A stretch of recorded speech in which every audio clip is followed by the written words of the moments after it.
Bueno, volvemos a nos vamos poniendo tecnos. Y tenemos del otro lado de la línea a una biotecnóloga, nos va a explicar aquí qué es CRISPR. ¿No?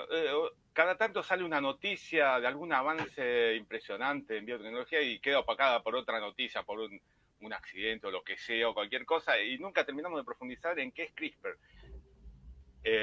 Edición genética o edición génica. Hoy nos vamos a sacar esa duda también. Y tenemos a María Sapiola del otro lado, o del mismo lado de la pantalla. ¿Cómo estás? Hola David, muy bien, muchas gracias eh, por esta invitación. Estoy bien, ¿no? ¿Me escuchan bien? Te escuchamos Sí, perfecto. Sí, sí, sí. Bueno, buenos días a Lisa, toda la audiencia y gracias por esta invitación. bien. Bien, ahí Lisa nos va a decir, nos va a informar con quién estamos hablando. María Luz Sapiola, doctora en filosofía, tenés un doctorado, ¿no? PH y máster en ciencias de Oregon State University, es en Estados Unidos, es responsable del área técnica de Argenbio, Consejo Argentino para la Información y Desarrollo de la Biotecnología. También brindas capacitaciones sobre biotecnología, alimentos derivados de cultivos transgénicos, sistemas de producción agropecuaria, tecnologías para el mejoramiento vegetal, edición genética, entre otros temas. ¿Es así, María Luz? Sí, es así. Bien, un extenso currículum entonces. Perfecto. Excelente. Sí, sí, Bueno, sí, sí. ahora lo primero, ¿qué es CRISPR? ¿Está bien Bueno, pronunciado? sí, CRISPR. Bien. En realidad, CRISPR es la más conocida de varias técnicas que hay de edición génica. Mm, ¿Sí? CRISPR, la que más se escucha es CRISPR-Cas9, es un sí. sistema que une, digamos, una enzima Mm, una enzima nucleasa, o sea, esto es como si fuera una tijera que tiene la habilidad de cortar ADN, sí, ¿tá? sí. Ujú. Asociada a una guía que puede identificar una secuencia de bases o de nucleótidos específica en el genoma. No sé, ustedes saben, o sea, supongo que todos sabrán que todos los seres vivos, la información, digamos, de nuestras características está basada en el ADN. Sí. Ahí el ADN está conformado básicamente, si lo quisiéramos simplificar así lo más posible, por cuatro letras. Mm, ¿Tá? Depende cómo se ordenen esas A, letras. T, C, G, ¿no? Bien, Lo sí, estudié, sí. lo estudié en biología, en todas las Claro, biologías que tuve. lo interesante es que depende de cómo se ordenan esas letras y cuántas letras hay en el genoma, digamos, en la cantidad completa de ese ADN de cada individuo, somos un ser humano, una hormiga, una planta, una vaca, un mosquito, mm, digamos, una bacteria, ¿tá? Entonces, esa es la primera base, digamos. Esto es una herramienta, CRISPR-Cas9, es una de las tantas herramientas que hay para hacer cortes dirigidos en una sección determinada de ese ADN mm, y después cada célula tiene, o sea, todos los organismos vivos tenemos la capacidad de arreglar ese ADN. Entonces, en ese arreglar ese ADN que se corta en un lugar específico, se pueden producir mutaciones. mm, ¿Sí? Mutaciones generalmente la mutación es una palabra que causa miedo, ¿no? O que sí. todos como le escapamos. Pero en realidad las mutaciones son algo normal, ocurren normalmente cada vez que se dividen las células al replicarse el ADN, la enzima que copia esa cadena de ADN, a veces comete errores. Sí. Entonces, a veces esos errores no resultan en ningún cambio aparente, o sea, todo sigue funcionando igual. Algunos errores causan de lesión, o sea, complicaciones o características negativas, entonces generalmente ese organismo es menos competitivo o quizás no se pasa tanto esa característica a la descendencia y otros cambios tienen otorgan una característica positiva. ¿Tá? Sí. Entonces, eso ocurre en la naturaleza y en realidad es la base de que todos seamos diferentes, Mm, justamente. Es la base de esa diversidad. Lo que se hace con estas herramientas es inducir esas mutaciones que ocurrirían normalmente en forma aleatoria, digamos, pero acá se hace en un lugar específico del cual se conoce. ¿tá? O sea, para elegir en qué lugar hacer ese cambio hay un montón de información atrás. Mm. ¿tá? Sí, sí. Y bueno, en cuanto a lo que es CRISPR, ¿qué es? ¿Es un programa, algo que vemos, o me dijiste herramientas, o sea, en un sentido muy amplio, pero se trata de software, un sistema de hardware, software, o son solamente métodos? No, es una enzima.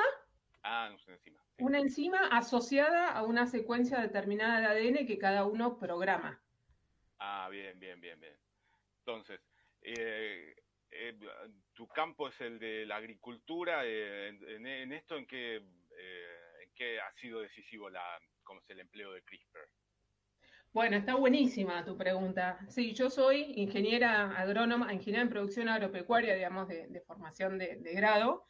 Eh, y CRISPR, yo diría que es la última herramienta que tienen disponibles, digamos, los mejoradores, las personas que trabajan en mejorar nuestros cultivos, eh, para justamente lograr características deseables. Pero lo interesante de todo esto es que en realidad nada de lo que comemos hoy, digamos, existía tal cual en la naturaleza, ¿no? El Sí, ser sí. humano viene mejorando los cultivos desde hace más de 10.000 años. Mm, Primero empezó simplemente a seleccionar lo que veía en la naturaleza, y a elegir lo que más le gustaba, lo que más producía y hacer cruzamientos dirigidos, digamos, pero sin entender que de fondo mm, estaba ese ADN, ¿no? sí, sí. Después, ya en el siglo XIX, cuando se empezó a conocer más sobre las leyes de la herencia, habrán escuchado hablar de Gregor Mendel, ese Mendel, Sí. monje que hacía los experimentos con arvejas, y dijo, acá hay algo más. O sea, la heredabilidad de los caracteres se puede calcular, se puede estimar, hay algo que está haciendo que esto se herede de una forma o de otra, ¿no? Entonces, bueno, ahí se empezó a estudiar más el ADN, después piensen que en realidad el descubrimiento del ADN fue en 1953. Sí, Hasta sí. 1953 no conocía, o sea, no se conocía la estructura del ADN, ¿no? Sí, sí, sí. Bueno, ahí se desarrollaron distintas herramientas o procesos, por ejemplo, no sé, rayos X, rayos gamma, que pueden inducir mutaciones, Mm, o sea, incrementar la tasa de mutaciones, pero en ese caso al azar. Entonces se sí. expone un organismo a estos, por ejemplo, rayos X, y bueno, se deja que ocurran mutaciones. Y después viene toda la etapa de sembrar esa semilla, ver si hay algunas plantas con características diferentes, que son deseables, digamos, que se pueden seleccionar, y bueno, y de ahí se van incorporando al sistema de mejoramiento, digamos, de ese cultivo en particular. Después vino la ingeniería genética, ¿sí? Por allá por los 80, donde ahí podemos insertar un gen, se puede insertar de un gen de otra especie en una especie que queremos mejorar. Sí. Pero ahí, con la ingeniería genética, el gen no, o sea, no podemos direccionar en qué lugar del genoma queda insertado. Digamos, se hace la transformación y después se puede chequear mediante técnicas de secuenciación y demás, pero el lugar, el destino es al azar. Ahora con CRISPR podemos inducir estas mutaciones que veníamos induciendo desde los 40, digamos, en los cultivos, pero en forma específica, conociendo con todo lo que es, digamos, la secuenciación de los genomas de los distintos cultivos. Cada vez hay más información disponible, digamos, en bancos de información, en bancos de data, de genes, digamos, de las secuencias. Entonces ahí se puede dirigir esas mutaciones a esos puntos específicos para, por ejemplo, apagar un gen que produzca alguna proteína no deseada, entonces lo podemos apagar modificándole una sola letra, ese gen ya no se puede expresar más en esa proteína y por lo tanto la planta ya no produce más, por ejemplo, esa sustancia que queríamos que dejara de producir. Claro. Lisa, Eh, sí. ¿tenés alguna sí, pregunta? sí, justamente nosotros chequeamos noticias a diario y bueno, la última noticia que había salido es que hay una corporación que se llama BIFE, BIFE, de Laboratorios Craveri, que generaron la primera carne de laboratorio y que hubo la primera degustación en América Latina de la carne de laboratorio. ¿Vos tenés Sí. alguna información sobre este experimento? No, de eso no, la verdad que no. Hay varios, sé que hay varios desarrollos de carne de laboratorio en el mundo, y básicamente hay como dos grandes grupos. Unos desarrollos que usan células animales como base y las reproducen en un medio específico, y hay otros proyectos que no usan células animales, sino que lo que hacen es simular las proteínas, digamos, y todos las, las sustancias que conforman esa carne, o sea, lo que se necesita para darle el sabor, la textura y demás, a partir de otras fuentes, como pueden ser fuentes vegetales. Pero de este proyecto en particular no conozco los detalles, así que no te puedo... Okay. Bueno, Sí, entonces sí. volvamos a los vegetales. Los vegetales, lo que más se quiere modificar es el asunto de la resistencia a las plagas, ¿verdad? Las alimanias, a las plagas. Mira, está buenísima esa pregunta también. Yo diría que hay dos grupos grandes. Cuando el gran desafío de los mejoradores es justamente eso, definir el objetivo de mejoramiento. Mm, Porque cuando los mejoradores están trabajando con una especie, y al hacer cruzamientos, obviamente, como ustedes saben, cada vez que se cruzan dos individuos, ¿sí? Un macho y una hembra, la descendencia tiene la mitad de información de uno y la mitad de información del otro. sí. Ujú. Entonces, en esos procesos de mejoramiento siempre se cruzan y o sea, ese intercambio de información es al azar. ¿Tá?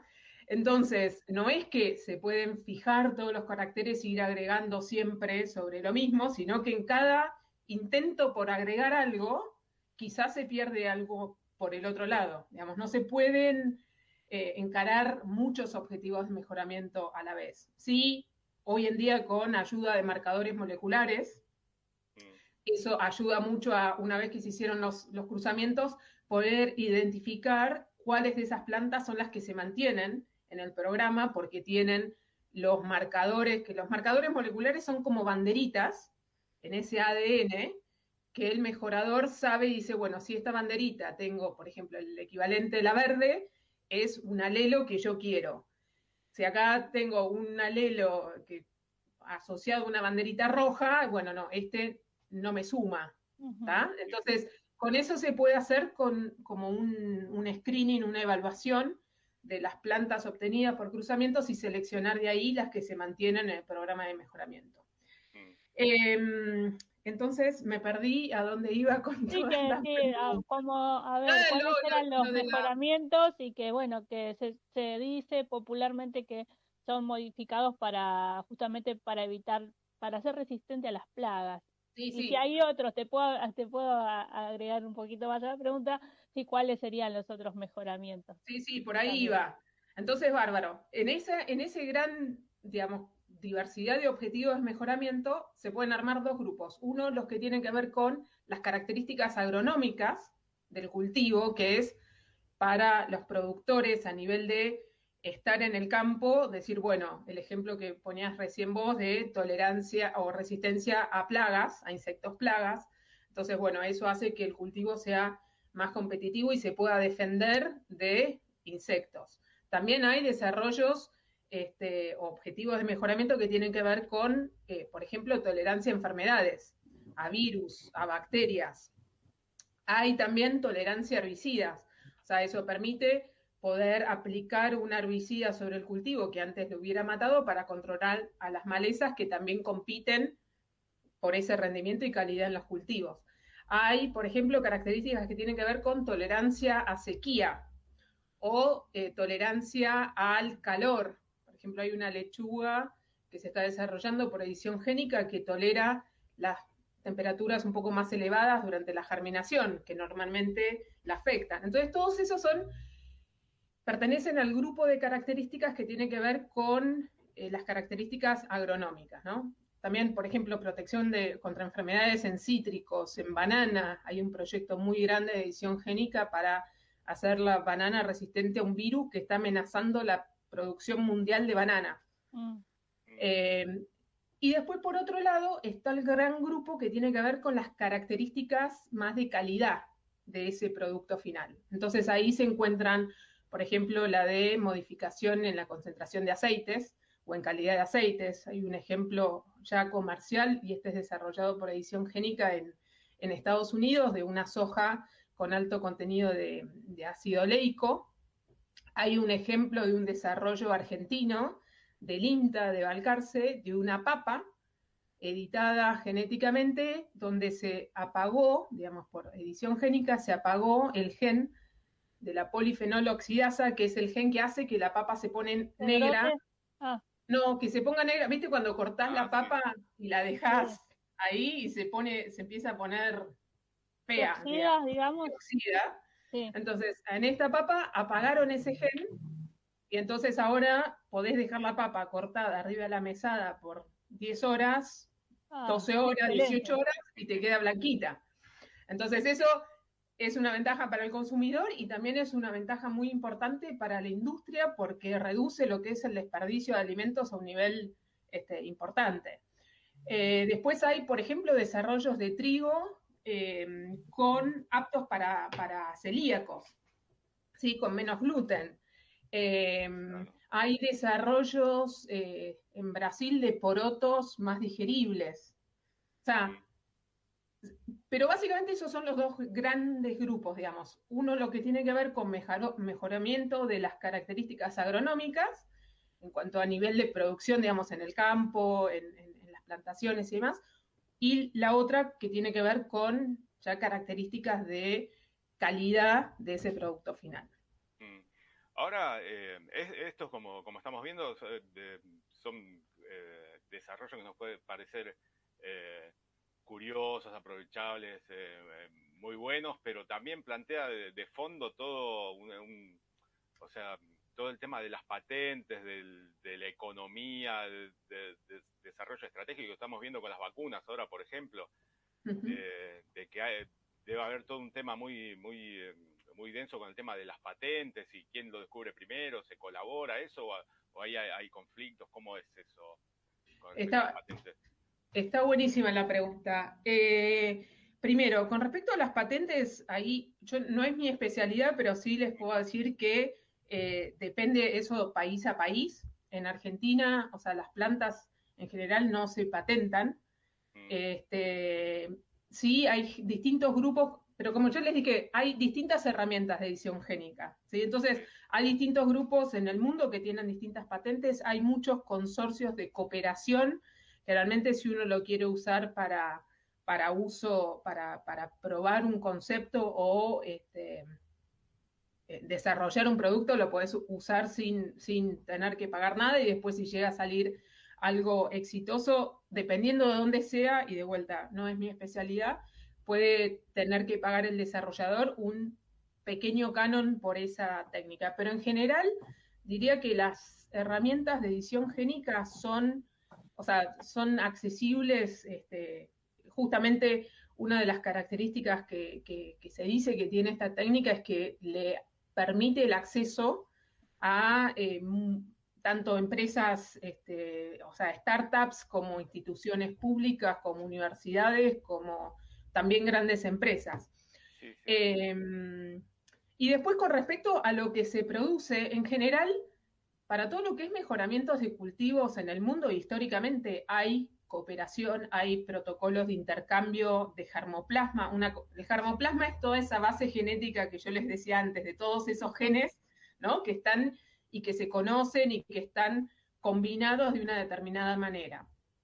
Y entonces ahí sí hay convenios de intercambio. O sea, eso depende de cada especie, depende a veces en cada país, pero en general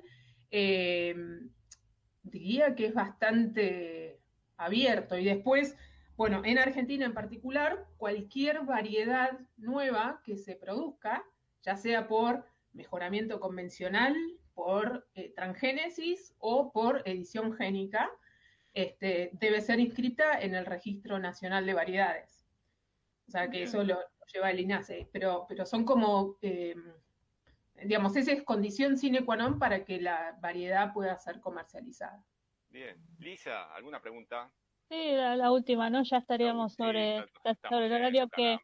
justamente el Ministerio de Desarrollo Agrario de la provincia de Buenos Aires tiene chacras experimentales, por ejemplo, una en Gorina, bueno, que tenía justamente este desarrollo científico del sector agropecuario. ¿Tenés alguna información sobre estas chacras experimentales?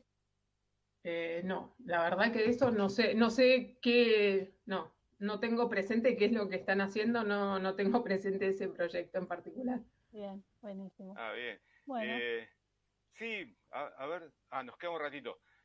¿Sabés que yo me estaba acordando cuando hablabas de desarrollo de producto? Uno va a la verdulería ahora, ve todas estas naranjas, toda esta cosa fascinante y visualmente atractiva. Y yo me acuerdo, hace poco se habían viralizado imágenes de cómo eran las sandías, por ejemplo, hace 200 años era una cosa completamente distinta. Nassim, acá nombramos mucho a Nassim Nicolás Taleb. Él habla de la naranja, por ejemplo. Dice, la naranja que comemos ahora es una cosa dulce, pero hace 200 años era una cosa amarga, una cosa completamente distinta que no tiene nada que ver con lo de ahora. O sea, y aparte de todo eso fue hecho por selección, como es selección del hombre, fue seleccionando las más dulces, todo eso. Y bueno, y ahora lo que me decís que mediante la manipulación, la edición, todo esto, vamos a tener cosas cada vez más dulces. ¿Hasta dónde vamos a llegar, no? ¿Cuál es el límite? Claro, ¿No? hay algún peligro que plantea la edición génica, o sea, que como que se ataja, sí, vamos a tratar de mejorarlo un poquito menos, no tanto. Hay esas discusiones así dentro de... Discusiones Sí, éticas sí, sí. serían, ¿no? Esa ética, sí, sí, sí, sí.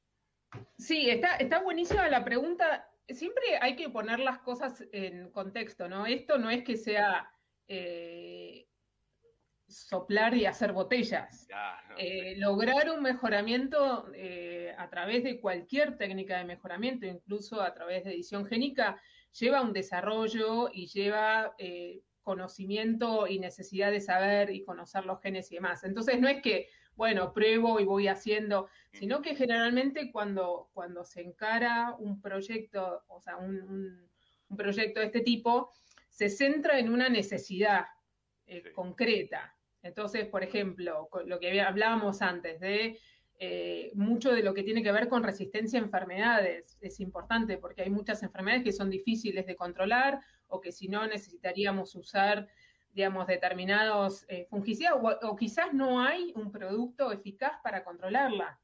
¿Sí? Entonces, ahí es clave proteger al cultivo para poder seguir manteniendo esos rendimientos.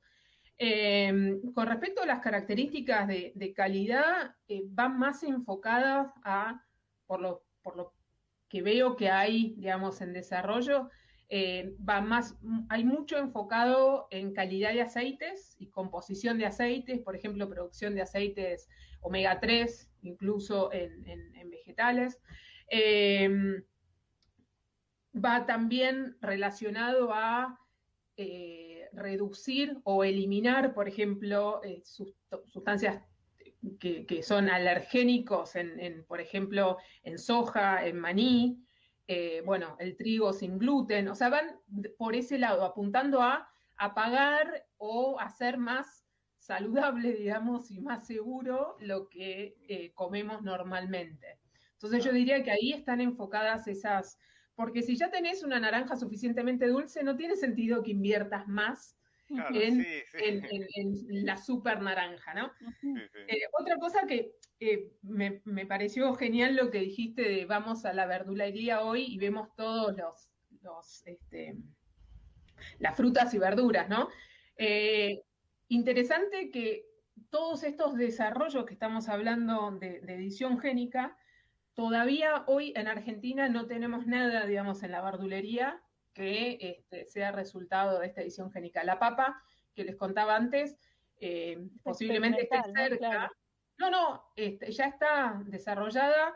Lo que pasa que, como todo, o sea, esta edición génica lográs la característica que querés, pero después tenés que transferir, o sea, esa característica a las variedades que mejor se adapten a las distintas zonas. Y eso se hace a través de técnicas de mejoramiento convencional. Y la papa no es un cultivo fácil desde el punto de vista de el nivel de ploidía que tiene y la compatibilidad y todo eso para transferir una característica. Pero bueno, se está avanzando y yo creo que posiblemente, digamos, es difícil saber cuándo, pero en un futuro cercano estaríamos viendo eso Bien. en el Bueno, mercado. bueno, ya nos están echando de la radio prácticamente.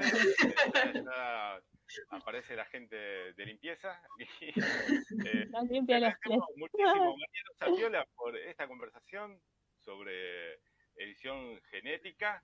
¿Es edición genética, edición génica? ¿Hay una diferencia ahí? Es la última duda que me quiero sacar. Rápido. Mira, en general se usa edición génica como diría que es el término más utilizado, pero bueno, edición genética también puede ir. A veces también la llaman edición genómica, pero básicamente es modificar dirigidamente, hacer cambios dirigidos en el genoma o en los genes, digamos, de una especie en particular.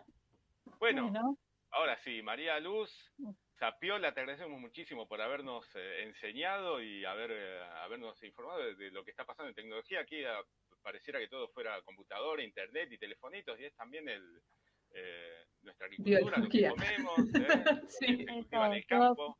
Rodeado por la tecnología, así que buenísimo, entonces. Muchísimas gracias, María Luz.